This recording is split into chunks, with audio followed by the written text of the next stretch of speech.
ఎవరో తలుపు కొడితే ప్రభావతి అయితే తలుపు తీస్తూ ఉంటుంది. అలా తలుపులు తీసి ప్రభావతి ఎవరు మీరు? ఈ టైంలో ఎందుకొచ్చారు?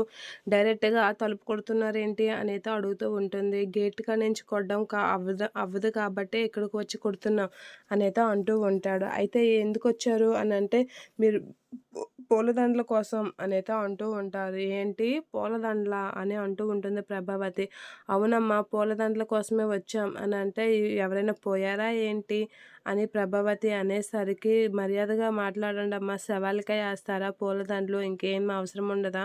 మేము మా పెళ్ళవుతుంది మా ఫ్యామిలీలో, పూలదండలు కావాలి అనంటే, ఈ టైంలో పెళ్లి చేస్తున్నారేంటి? దొంగ పెళ్ళా ఏంటా? అని అంటూ ఉంటారు. మీ ఇంట్లో ఈ టైంలో ఎవరైనా దొంగ పెళ్లి చేసుకున్నారా ఏంటా? అనైతే వాళ్ళు ఎటకారంగా అంటూ ఉంటారు. ఏం మాట్లాడుతున్నావు నువ్వు? అనంటే, మేము పూలదండలు అయినా ఇప్పటికిప్పుడు పూలదండలంటే ఎలా వస్తాయి? అని అంటూ ఉంటుంది ప్రభావతి. అలా అడిగేసరికి, మేము పూలదండలు ఆర్డర్ ఇచ్చిన అమ్మాయి వాళ్ళ అత్త చనిపోయిందంట. అందుకే ఆవిడ కొట్టలేదు. మీ ఇంటి ముందు పూల షాప్ ఉంది కదా!